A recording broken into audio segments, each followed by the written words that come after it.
This content is for kids. It's not for kids. Isn't that what I said? No, it's not for kids. If you are 13 years or younger, this is not for you. Do I have to kill somebody in order to actually make that point across? No, man, you don't have to kill Wait no a one. second. Oh, no. When we return to our planet, the High Court may well sentence you to torture. He likes movies, we like movies. Septum Sin versus the world. Septum Sin versus the world. Septum Sin versus the world. Septum Sin versus the world. I'd buy that for $1. Greetings! You are watching a new feature for Septum Sin vs. the World. I am, of course, Septum Sin, your host for a journey through all of my collection. Eventually, by the end of this series, you, just like me, will have seen all that there is to see around me. Now that's quite a bit, as you can see. It goes back quite a bit. So let's talk. Many of you are going to be seeing this intro on the first time, because this is the intro that tells you the rules. And you may not be interested in some of the other sections.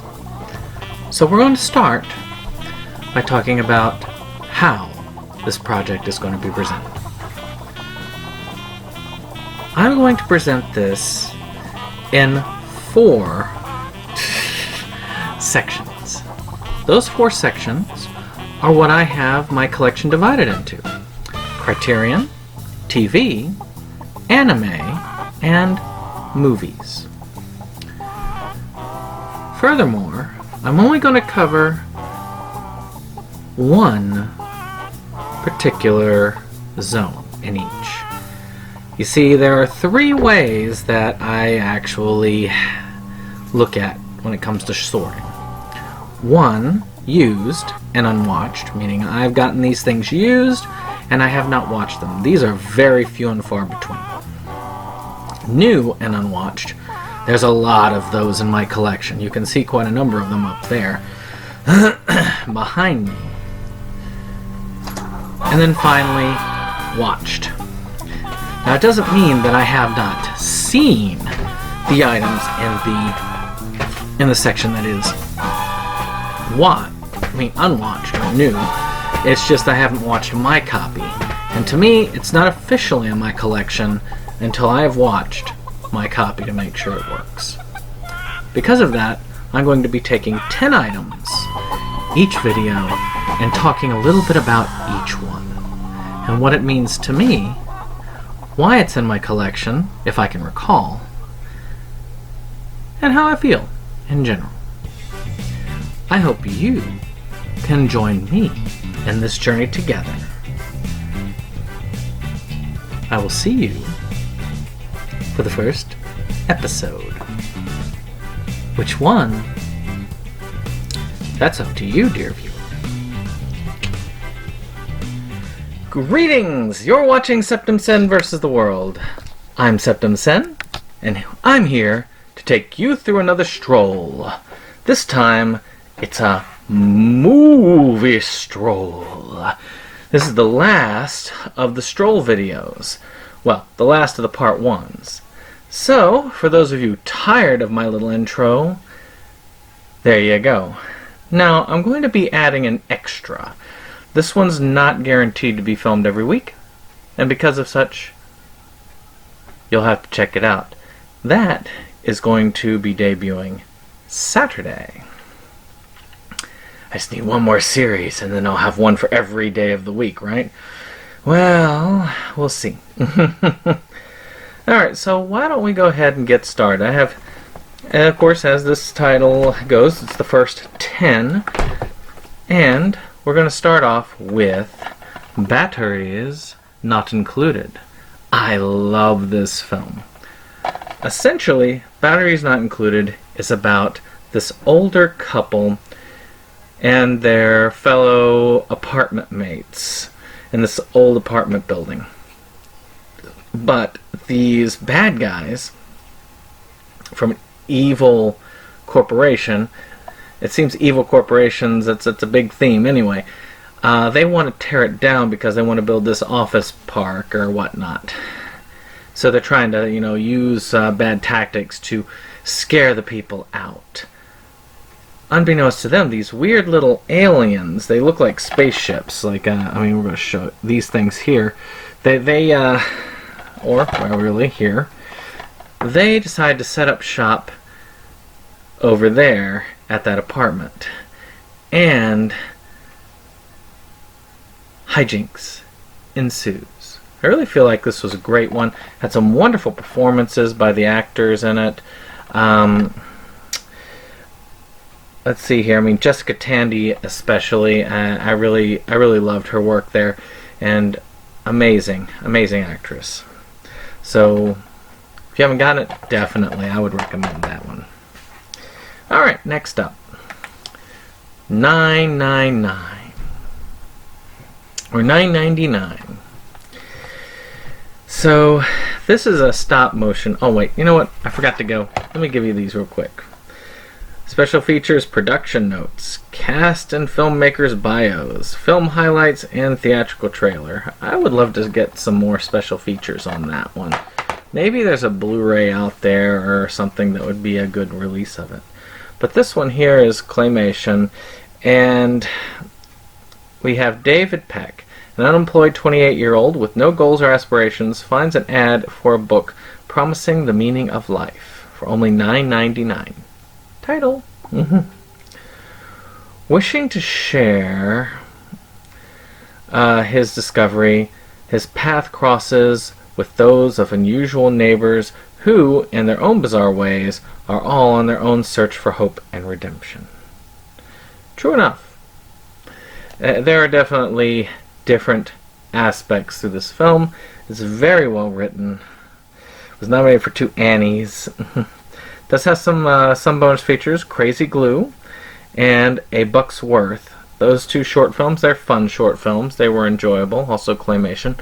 Yeah, just in general, I like this film. Pretty common film.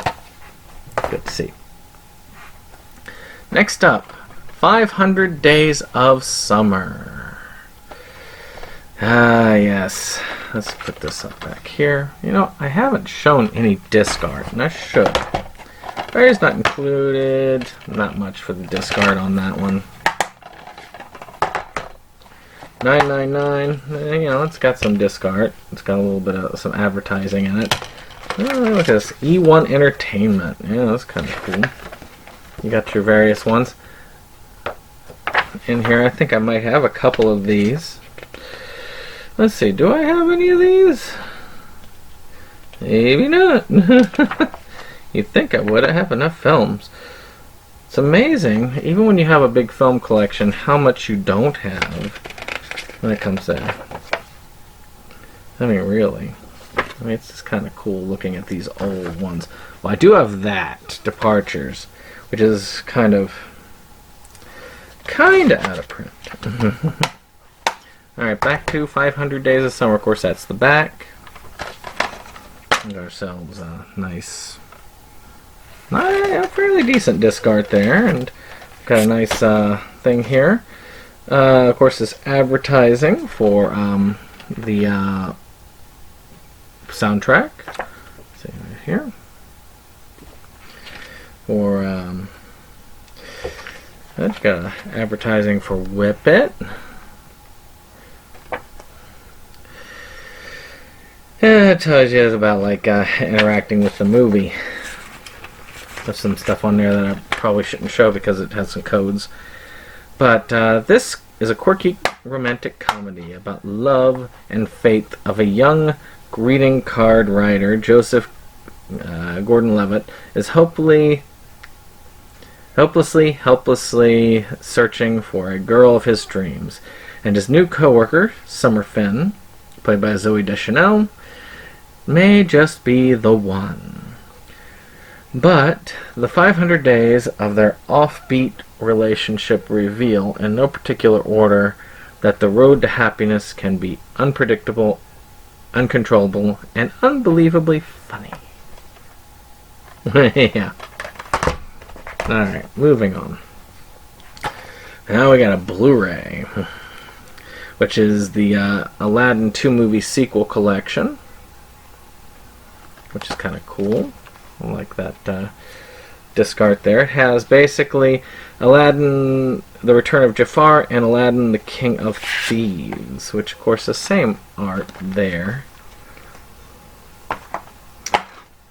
Which have your Disney Movie Rewards, which I'm not going to be showing that off. But, you know, I mean, it's got the little packet. I'm not going to show off. Well, it doesn't matter. I can show you the code because it's already been used. If I've got these and I've opened these, then I've used the code.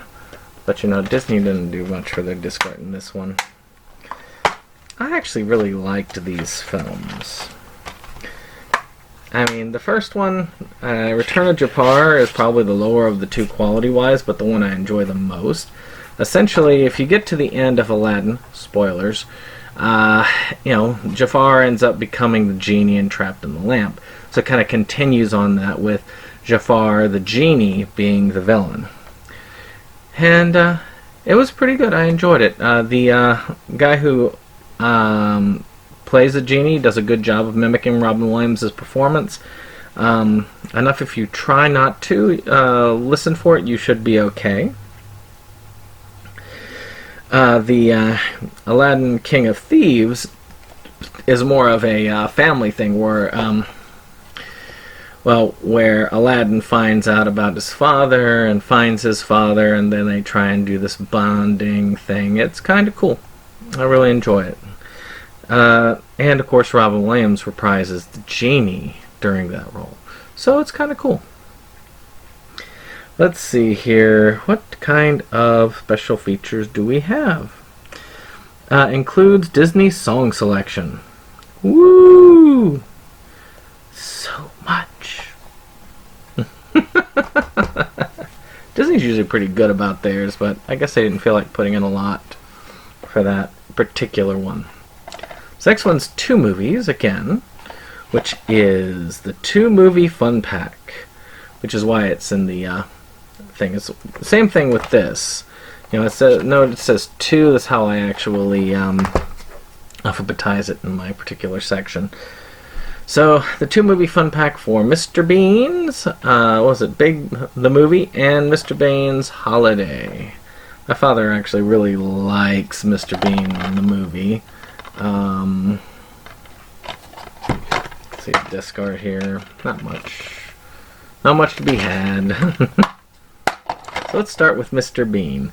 The clumsy, crazy, wacky Mr. Bean is sent on a mission to escort famous painting to its new gallery. When something terrible goes wrong, there is only one man who has the power to put it right. The only problem is that man is Bean. So this is Rowan Atkinson in his famous role of Bean, and I have not seen an episode of the actual TV show. I've only seen the movies. I do have the TV show, but I don't know. I loved him in Blackadder. That was probably my favorite role that he's done. That's why I was interested in these. And it's just so different. Maybe I just have to get more used to it. I'll watch the series eventually before I really pass any judgment. So let's talk about Mr. Bean's Holiday. Mr. Bean can't believe his luck when he wins a camcorder and an all-expense-paid vacation to France. But during his train journey, he falls face first into a series of mishaps, all of which are caught on camera to ensure his own makeshift entry into the Cannes Film Festival. It was a cute one. I enjoyed it somewhat. It was a decent film. Again, they're both okay films. I'm just not... I don't think I'm the audience for it, but still, decent enough. Alright. Next up, 2 Days in Paris. So stuff here. Discard. As you can see, this one was video stores at one time. Adam Goldberg delivers an uproarious study in transatlantic culture panic.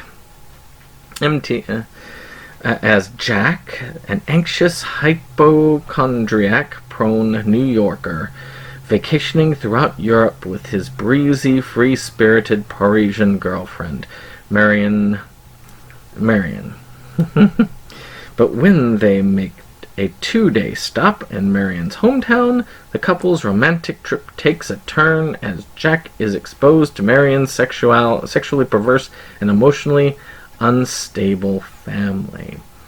Her coarse temperament with cab drivers and her many ex-lovers, culture shocked and ego bruised, Jack finds himself hoping that their relationship can survive as their love is revealed in surprising ways. It's a very delightful love story. They had a sequel called 2 Days in New York with Chris Rock in it. It's a very Woody Allen-esque film. Same with 500 Days of Summer, come to think of it. They're both pretty much Woody Allen films without Woody Allen involved, I would like to think. But they do have an interview with Julie Delpy, and I'm going to butcher names, you just got to deal with that, and extended scenes. So, you know, it's kind of cool.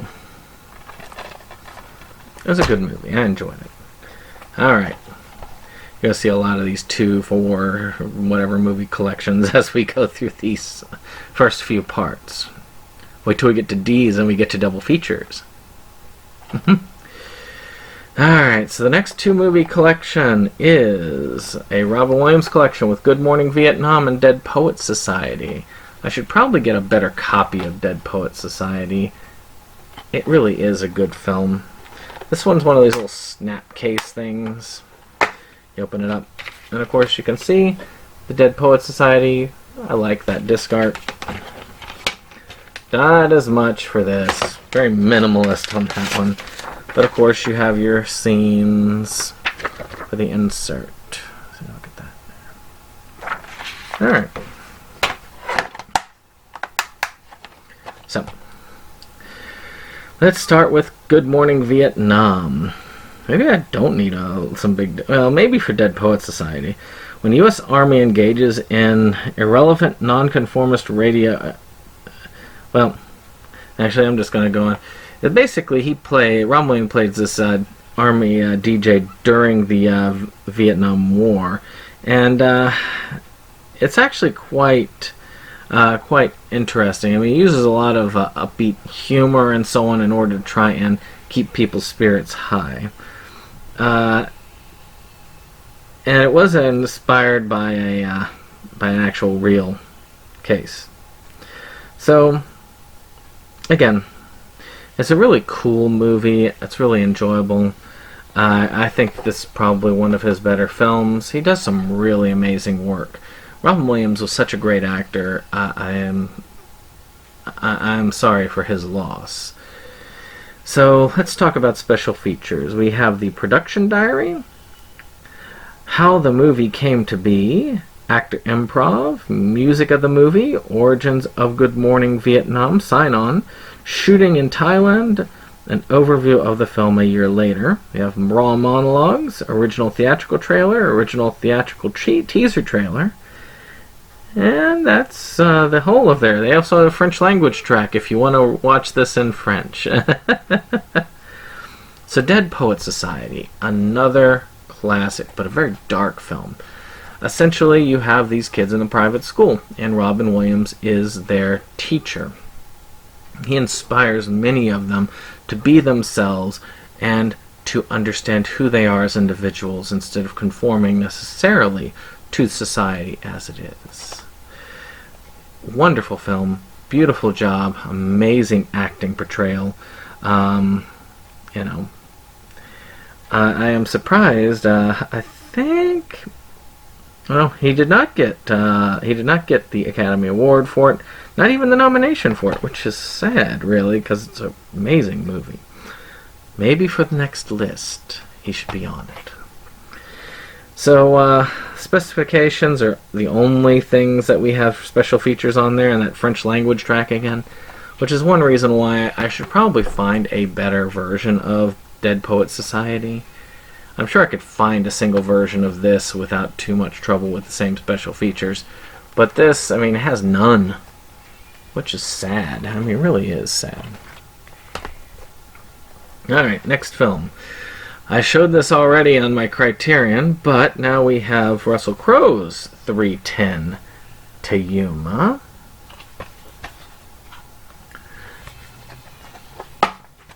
You can hear, you see this here, the disc art. Very good disc art. It's a widescreen edition. And again, we're talking about an individual played by Crowe, who is, a criminal, and his basically walk or transportation to his execution. And Christian Bale, of course, is the one there. I mean, it's really good acting-wise, and it has some intense moments. I'm just not a huge fan of Westerns. There are some. We'll get to them as we go, and you'll know which ones I'm in love with because I will tell you. But not this one, really. Again, I inherited this one. A lot of these others, I mean, I bought, I mean, if we're going to go through some of these, I got this at Movie Stop for about $1. I got this at Movie Stop for really cheap. I got this probably at Walmart or something when around the time it came out, I'll admit. This I got from Disney Movie Club. I want to say it was probably one of my movie requirements. Or one of the free ones. I can't remember which one, but I got it through Disney Movie Club. Another Walmart purchase for cheap, $5 Blu-ray bin or something. This definitely was used when I got it for cheap. And this was a Walmart selection when they were, $10, something like that. Not that much. And this I inherited from my grandfather who passed away. And I think I even got him this originally. So, then he's used it. It looks used, definitely. He was not kind to his stuff. So on it is an audio commentary with James Mangold. Destination Yuma, making of documentary. Epic Explored featurette. Outlaws, Gangs, and Posses documentary. Deleted scenes. And some, of course, soundtracks and such. But yeah, this does have a decent number of special features for this. I mean, it looks bare bones, but it surprisingly has a lot on it. Alright, we're almost done. We've got 2 more items to talk about. But they're 4-packs. These 4 film favorites. And this one has all of the Harold and Kumar movies plus Beer Fest. I couldn't resist these. And they each have special features on them, but they do not list them. They do not list them at all on here, so I could not tell you exactly what they are. But we have them in this terrible format because they stack them. Like there's Harold and Kumar, Escape from Guantanamo. Come on. The good thing is Blu-rays are hardier. There's the original Harold and Kumar Go to White Castle, which I want to see that again one day. It's a fun film. You got the very Harold and Kumar Christmas, which is really good. And then we got Beer Fest down here, which was fun. I enjoyed Beer Fest. It was a fun add-on. So these are pretty much the full releases, kind of all stacked in. They all have good special features. They're all special editions of the ones there, which is kind of cool. So all of them do have special features to them. But let me go ahead and start with Harold and Kumar Go to White Castle. Essentially, Harold and Kumar are college students, and they have gotten pretty high, and they want to go to White Castle. Unfortunately, it's not as easy as it would appear, as the whole world seems to be against them getting to White Castle. again, love the film. Great comedy. The first time I watched it, I was more in love with Dude, Where's My Car? But same type of humor. Really enjoyed it. It is a fun film. The second one, which kind of tamps down on the racial type humor, which is Escape from Guantanamo Bay. Now that one is more interesting. They decide they're going to go on a vacation, but Kumar brings in a bong that looks like, but they think he says bomb, and then all heck breaks loose. It is one of the more interesting comedies, and it kind of makes fun of a lot of the fears that we had at the time. I mean, we had the World Trade Center bombing not too long around that time period. So yeah, it was, but it was still, I mean, to me it's a hilarious movie. Again, very enjoyable. My favorite is a very Harold and Kumar Christmas. I watch this every year. This version has both the extended and theatrical release. Now, one of the main things that you'll note on the theatrical release versus the extended is the claymation scene is very much extended for the extended release. But the theatrical release's claymation version, I think I like that better because it has the song on it, the Christmas song, which is not included in the extended release. So they're both worth watching. I enjoy watching both of them every year. It's just fun. So we finally have Beer Fest, and this is more of these people going to this beer fest. One of them's trying to inherit a beer empire. I don't remember a lot of it. I do remember it being fun. It was an entertaining movie, if anything. So I might have to watch it again. One of these raunchy movie nights would be good to watch, yeah. Last but not least, we have the 4 film favorites Batman collection. I did this to trim down. I mean, that's what I got most of these for. I mean, again, they stack them. I may one day upgrade to something with there, but they have special features. Again, I wish they listed them. You got your Batman Returns and your Batman. That's such a minimal art on the disc. That's interesting. I take the full version, special edition versions, and they kind of just all put them together, which is interesting. Like, there's the Batman Forever. And then everybody's favorite, Batman and Robin. See, these were the original Batman films back in the day. There was one more original than that, which we'll get to eventually. Okay, come on. Don't want you scratching. Good. So, we'll start with Batman. Now, the first 2 films, with Batman being the beginning, was of course, Michael Keaton was Batman. And Tim Burton was pretty much the director. And it was dark Gotham with very strange overtones. It had the origin of Batman and, of course, the Jack Nicholson Joker. It was a very creepy version of Batman, and I feel like it was probably one of the coolest things I had seen in theaters as a child.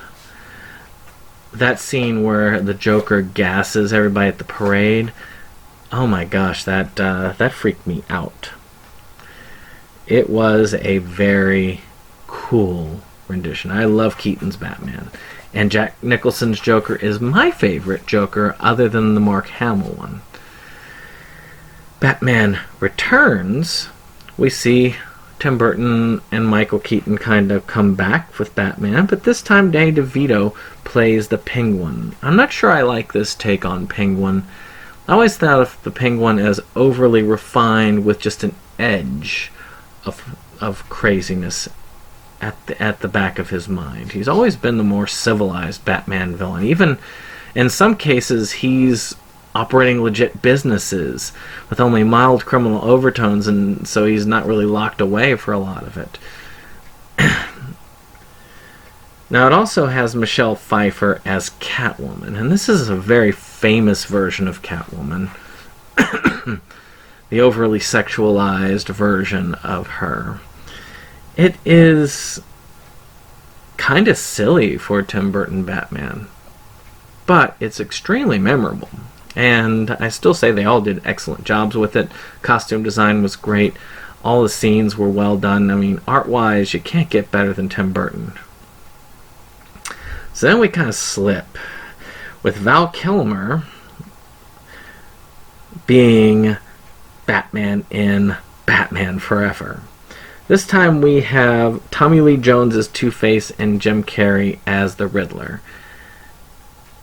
The Riddler had he was playing this guy who has this TV thing that does 3D TV, but unfortunately it kind of sucks the minds out of the people watching it.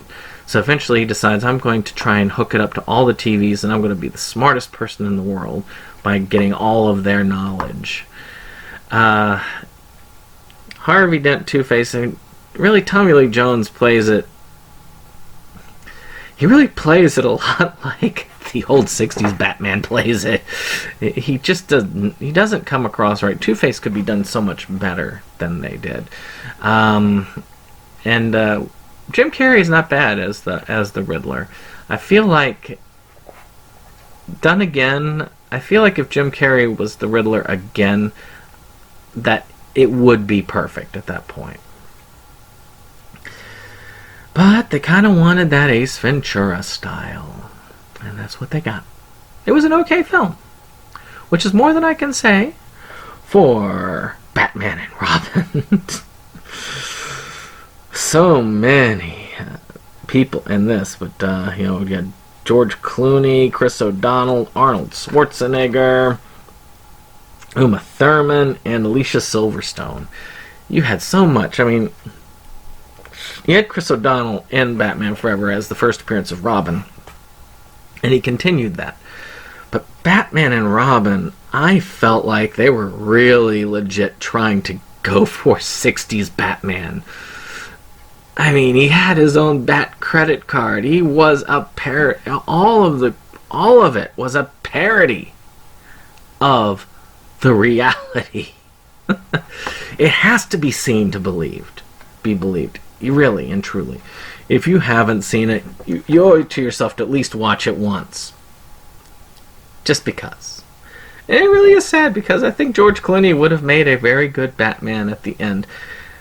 And I don't know. I felt like it would have been a little bit better. He was definitely a great Bruce Wayne. So with that, that's 10 of the items from my movie collection. Well, I hope you've enjoyed this. Of course, if you did, hit that like button, share, and subscribe. And of course, we will see you on the next one. Goodbye.